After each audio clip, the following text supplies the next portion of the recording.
जय हिंद दोस्तों। हम लोग रेलवे ग्रुप डी एग्जाम के लिए जनरल साइंस सामान्य विज्ञान को पढ़ रहे हैं। हम लोगों ने प्रैक्टिस सेट नंबर 3 तक देख लिया है।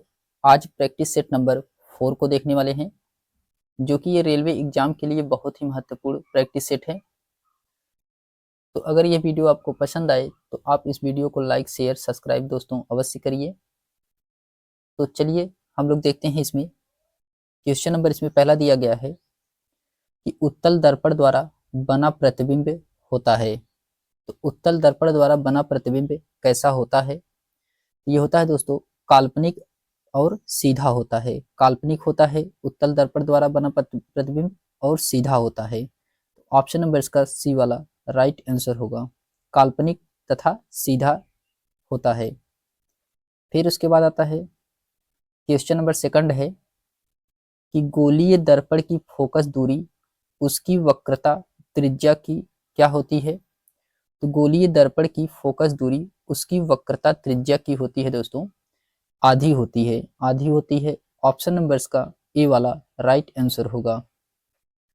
फिर उसके बाद आता है क्वेश्चन नंबर थर्ड है कि हजामत बनाने के लिए किस दर्पण का व्यवहार किया जाता है या प्रयोग किया जाता है?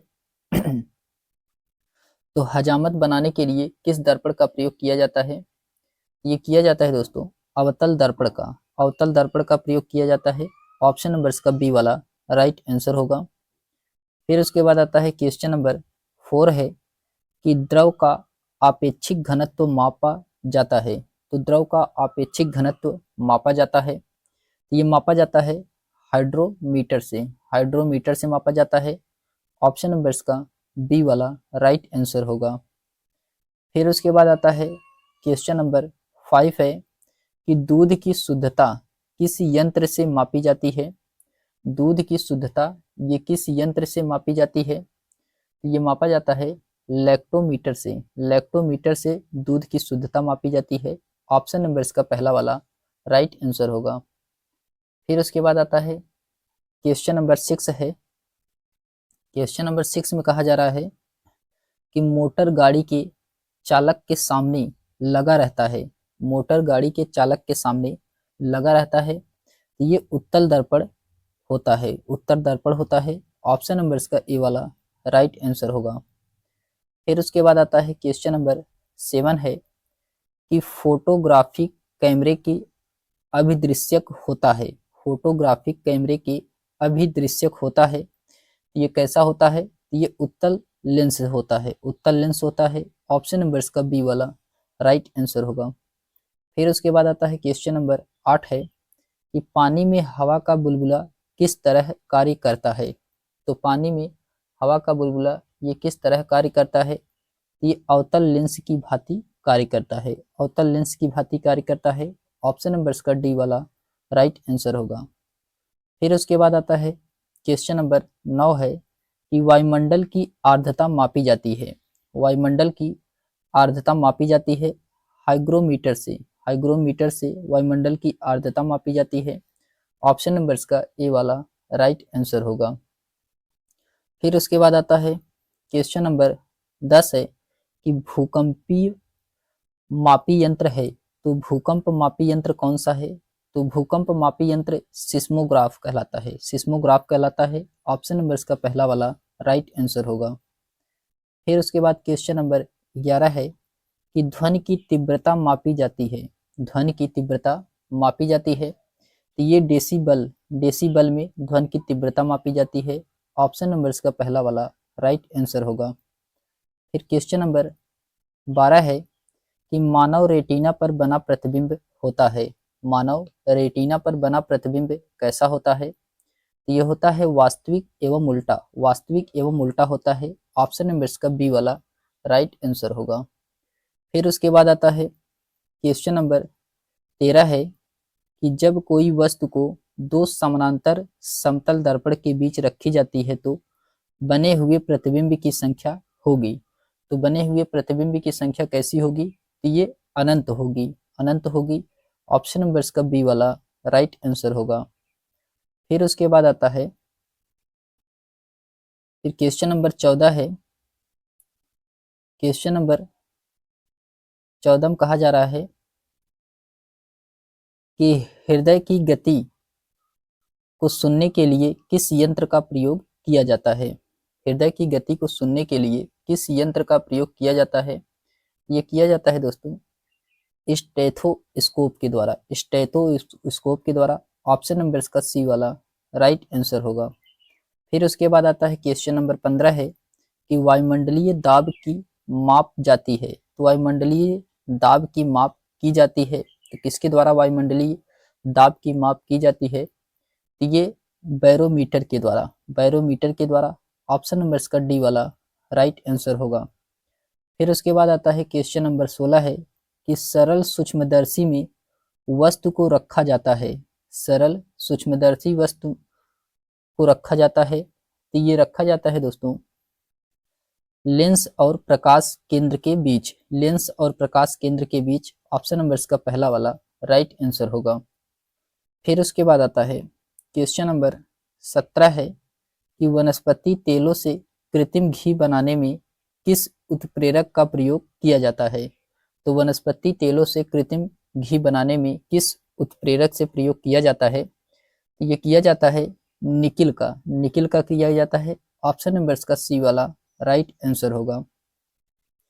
फिर उसके बाद क्वेश्चन नंबर 18 है कि अमोनिया गैस बनने की हैबर विधि में किस उत्प्रेरक का प्रयोग किया जाता है। अमोनिया गैस बनने की विधि में किस उत्प्रेरक का प्रयोग किया जाता है। ये किया जाता है लौह चूर्ण का। लौह चूर्ण का। ऑप्शन नंबर इसका पहला वाला राइट आंसर होगा। फिर उसके बाद आता है क्वेश्चन नंबर 19 है कि अवतल दर्पण में वस्तु का प्रतिबिंब दर्पण के पीछे काल्पनिक सीधा तथा वस्तु से बड़ा बनता है। जब वस्तु होती है तो वस्तु कहाँ पे होती है। जब वस्तु होती है कहाँ पे फोकस और ध्रुव के बीच होती है। जब वस्तु फोकस और ध्रुव के बीच होती है। ऑप्शन नंबर इसका डी वाला राइट आंसर होगा। फिर उसके बाद आता है क्वेश्चन नंबर 20 है कि रक्त का दाब किस यंत्र से मापा जाता है। रक्त का दाब ये किस यंत्र से मापा जाता है। तो रक्त का दाब मापा जाता है सिग्नोमीटर से। सिग्नोमीटर से मापा जाता है। ऑप्शन नंबर इसका बी वाला राइट आंसर होगा। फिर उसके बाद आता है क्वेश्चन नंबर 21 है कि ट्रांसफार्मर का क्रोड बना होता है। ट्रांसफार्मर का क्रोड किससे बना होता है। ये ट्रांसफार्मर का जो क्रोड होता है ये नर्म लोहा का बना होता है। नर्म लोहा का बना होता है। ऑप्शन नंबर इसका ए वाला राइट आंसर होगा। फिर उसके बाद क्वेश्चन नंबर 22 है कि ट्रांसफार्मर किस सिद्धांत पर कार्य करता है। ट्रांसफार्मर किस सिद्धांत पर कार्य करता है। ये कार्य करता है विद्युत चुंबकीय प्रेरण के नियम पर। विद्युत चुंबकीय प्रेरण के नियम पर। ऑप्शन नंबर इसका बी वाला राइट आंसर होगा। फिर उसके बाद आता है क्वेश्चन नंबर 23 है कि ट्रांसफार्मर प्रयुक्त होता है।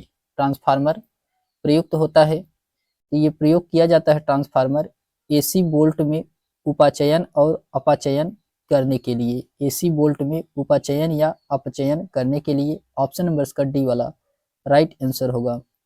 फिर उसके बाद आता है क्वेश्चन नंबर 24 है कि व्हीट स्टोन ब्रिज का व्यवहार किसे मापने के लिए किया जाता है। तो व्हीट स्टोन ब्रिज का व्यवहार किसे मापने के लिए किया जाता है। ये किया जाता है दोस्तों इसको मापा जाता है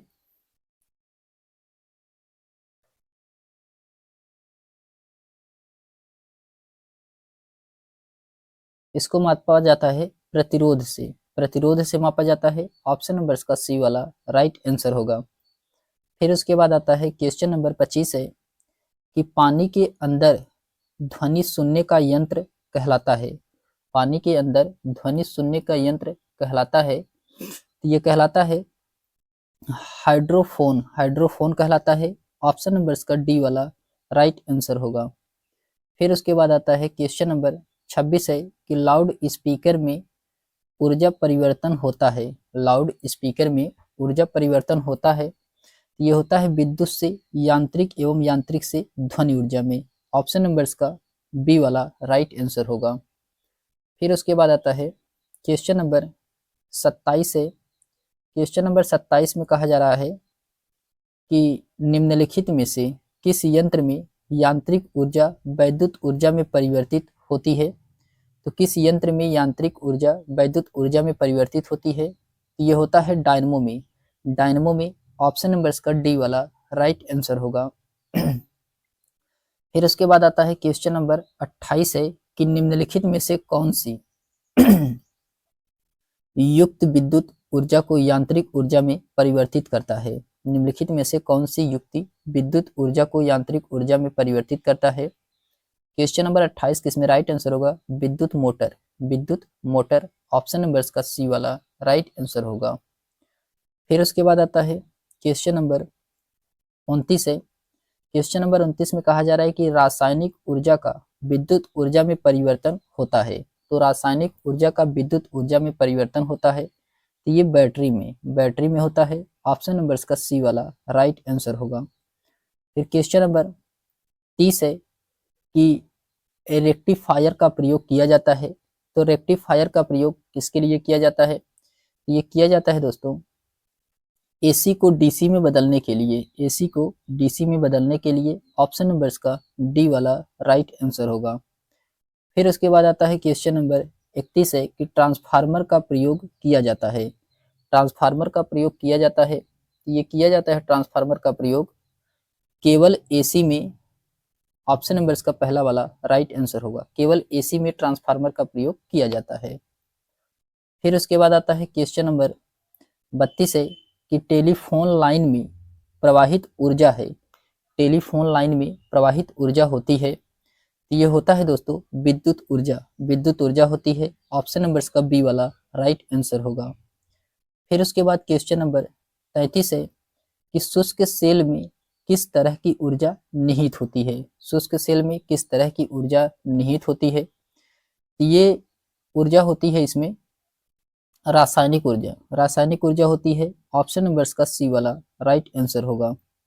फिर उसके बाद क्वेश्चन नंबर 34 है कि कौन सा यंत्र एसी बोल्ट को निम्न एसी बोल्ट में या निम्न एसी बोल्ट को उच्च ओसी बोल्ट में बदलता है। तो ये कौन सा होता है। तो ये होता है दोस्तों ट्रांसफार्मर होता है। कौन होता है, ट्रांसफार्मर होता है। ऑप्शन नंबर इसका डी वाला राइट आंसर होगा।